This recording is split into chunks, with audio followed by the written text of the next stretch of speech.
Chapter 13. The Isolation of Knowing. Downstairs, the faint chatter of his family carried through the walls. Martha's voice teasingly called after him, still amused by his choice to skip burgers. His dad's low, grounded tone rumbled beneath hers, probably telling her to let him rest. But none of it felt real to Mark right now. He had stepped into something irreversible, into a world where the rules of normal life no longer applied. The first touch. His fingers hovered over the device, a simple brush of his fingertips, and it responded. A shift in light, the faint glow flaring slightly, then returning to its steady pulse. Like it recognized contact, like it was waiting for more. Mark swallowed. His heart kicked into overdrive. What did it do? What was its purpose? Had he just activated something he didn't understand? He squeezed his fist, forcing himself to slow his breathing. For now, it wasn't moving. For now, it wasn't reacting. For now, it was just sitting there. But Mark knew it wouldn't stay that way forever. The hidden function. Mark sat frozen, staring at the hovering desk before him. The gizmo pulsed faintly, sending waves through the air like ripples on invisible water. It wasn't heavy, it wasn't loud, but it was powerful. Mark ran his fingers over the smooth surface, searching for familiar controls, buttons, switches, something intuitive. But this wasn't like human technology. There was no defined button, no obvious trigger, just an area, sensitive to touch like the screen of a smartphone. The first activation. His thumb grazed the surface, and the device latched. Not onto him. Onto his desk. Like a magnet fusing to metal, except his desk wasn't metal. It clung, adhered, like the device had rewritten the very fabric of the material beneath it. Mark sucked in a breath, staring. It wasn't just attached. It had chosen its target. Then, curious but cautious, he pressed the same area again. And that's when it happened. The weightless reality. His desk rose. Not lifted, not carried, just suspended, floating, perfectly still, defying gravity as if the force simply ceased to exist. Mark stepped back, pulse hammering. This wasn't just an attachment mechanism, it was a manipulator of physics itself. Anything the device touched first would bond to it, and on the second touch, that object became untethered to Earth's gravity altogether. The implications hit fast. More than just a tool. His mind flashed back to the cages on the ship. The floating creatures, suspended unnaturally. The animals, trapped behind energy walls that shimmered like this device's glow. Was this how they moved things? How they captured specimens for study? Was this harmless, like a jack lifting a car? Or was it sinister, a tool of collection and control?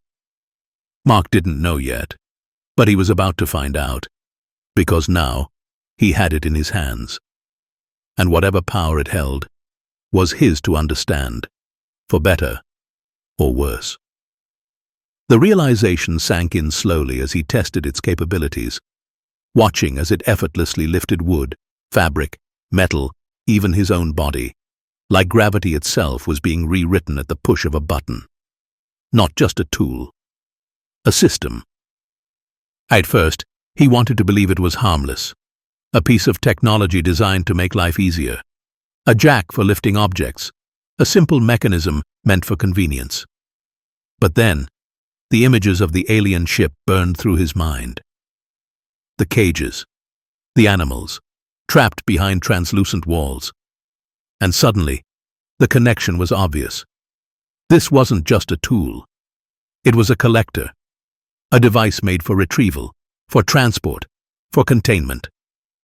Mark swallowed hard, feeling the weight of understanding settle deep in his chest. If this was just one piece of their system, what else did they have? What else could they do? Sinister implications. His fingers hovered over the device, suddenly hesitant. The aliens hadn't used weapons, not visibly, not aggressively. They had used technology, fluid, seamless, incomprehensible yet precise. And now he held a fragment of that technology in his hands. Did he dare use it further?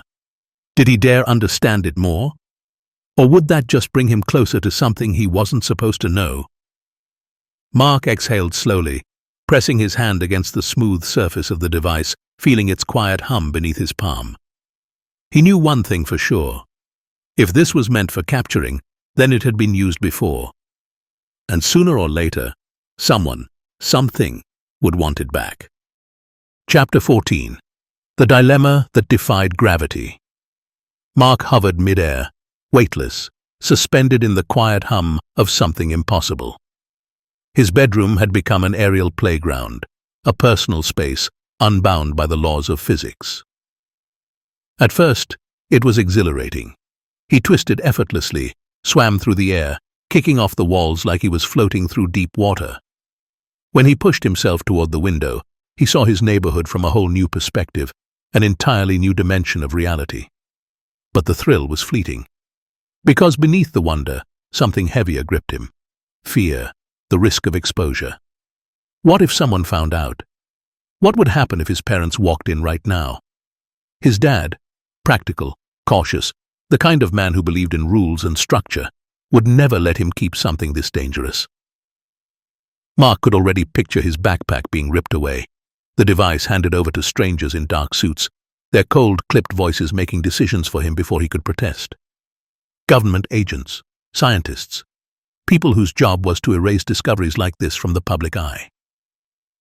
The images raced through his mind, the gizmo sealed away, locked in a classified facility, studied behind glass, and never seen again. The betrayal of sharing. And then there was Jason and Ben. Sure, they were his best friends, loyal and adventurous, but could they really keep this secret? Mark imagined the moment he showed them. Jason's wild excitement, Ben's shock and disbelief. But then, the temptation to tell someone else, to brag, to share the moment. One slip, one careless conversation, one whispered secret passed to the wrong person, and it would all be out of Mark's control. The choice that pulled at him. He exhaled sharply, forcing his body to drift back down. His feet touched the floor, gravity reclaiming him, but not entirely. Because the real weight pressing down on him wasn't from the device. It was from the decision. Tell someone, and risk losing it? Keep it secret, and face the unknown alone? Mark clenched his jaw, gripping the device tighter in his palm. He had never felt more powerful. And yet, he had never felt more trapped. Chapter 15. The Keeper of the Unknown. As sleep tugged at him, Mark let his fingers hover over his phone screen, scrolling through the images one last time. Each picture a fragment of a larger mystery that no one else had seen but him.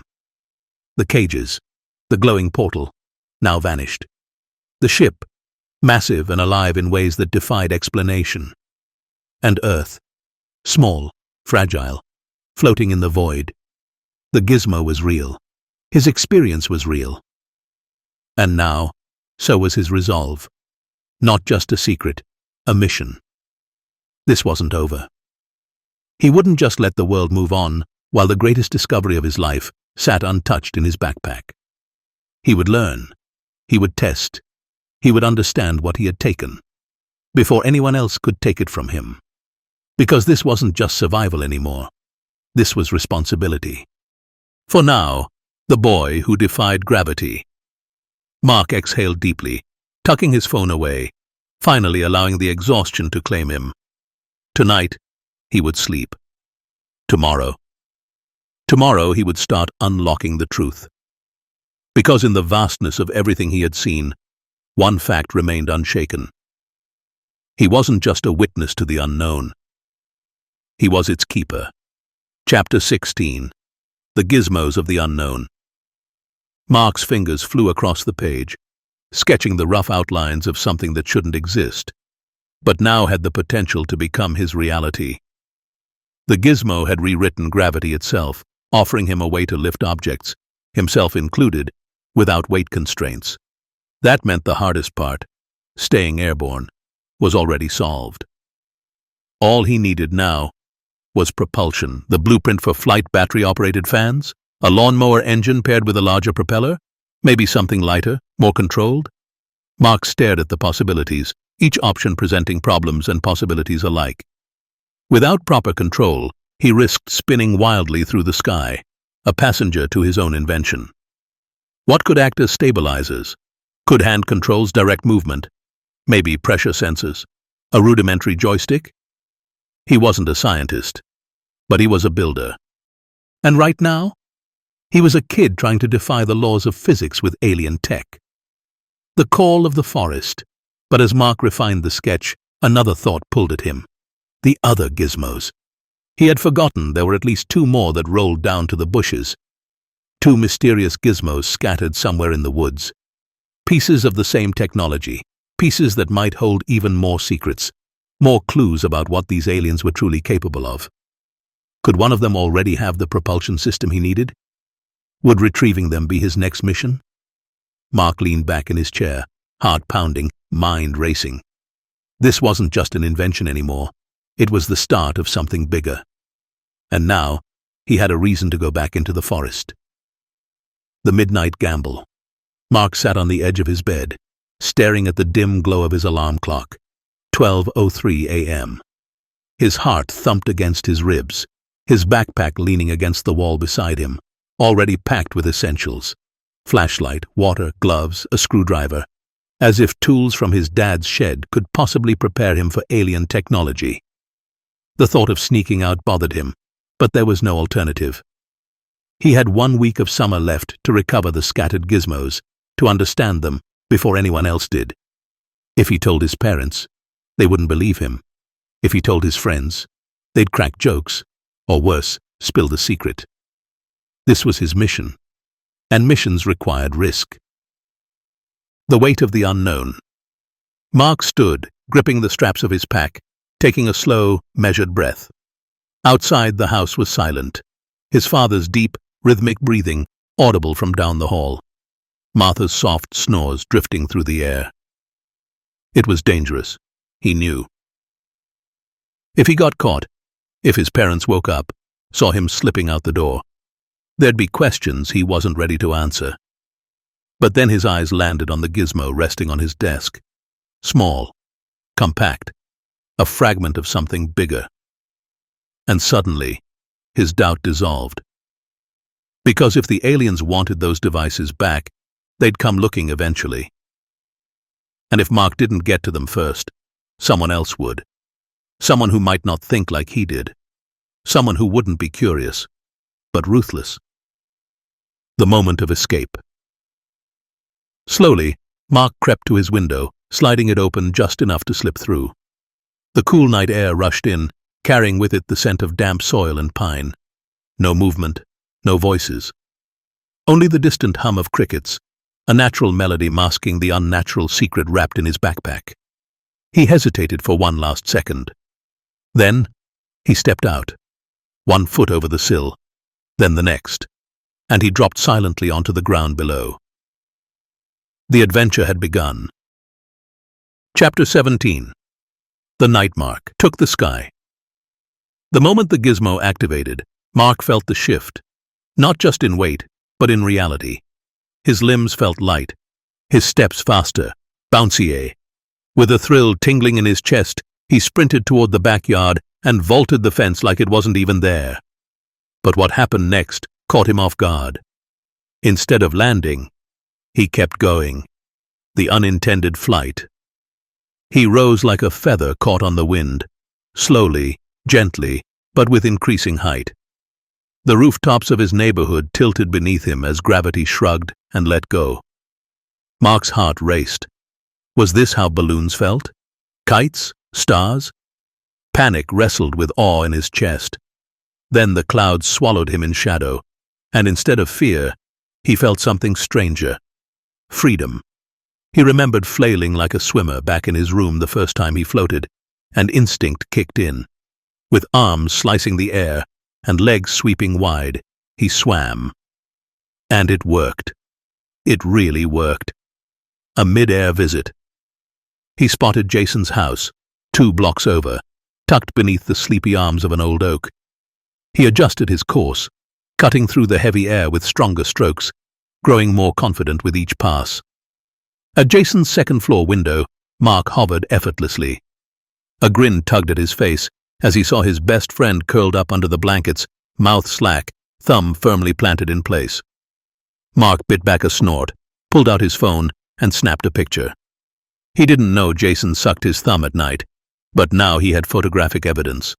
Comedic leverage, acquired. Temptation surged. Knock on the glass, wake him up, share the miracle. But the reasons not to came flooding back. The gizmo. The aliens. The stakes. Not yet.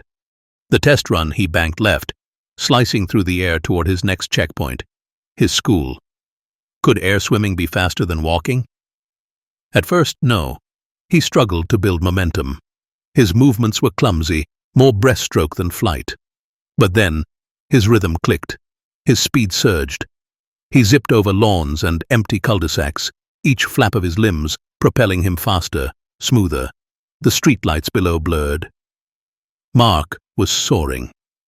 Touching the earth only to launch again, a human comet on a secret joyride. He was no longer grounded. He was no longer ordinary. He was a Boy Scout defying the rules of nature with every invisible stroke. Mark's feet hit his bedroom floor with a soft thud, the echo barely audible above the pounding in his chest. His heart was still racing, not from fear this time, but from triumph. He had done it. He had taken the sky, danced with rooftops, and returned unseen, untouched. The familiar creak of the floorboards welcomed him like an old friend. Only this time, everything about his room felt different, smaller, lighter, shallower. His window, once a claustrophobic rectangle of freedom, now seemed like a launch pad, a gateway to the unseen world above. He dropped his pack beside the bed, its contents carefully selected and packed like a starter kit for a young inventor. Astronaut. Flashlights, duct tape, spare batteries, screwdrivers, pliers, wire cutters. A pocket notepad filled with hastily drawn schematics and propulsion experiments. And of course the gizmo, still glowing faintly on the desk, as if waiting, as if watching. The dawn. Before the dive. It was almost 5:00 a.m., the hour where night surrenders to daylight, when streetlights wink out and joggers lace up. Mark knew this was the edge of the safe zone. The cover of darkness would soon lift, and with it, his invisibility. He had made it back just in time. Now he was safe. Now he was home. But more importantly, now he had direction. A feeling he couldn't shake.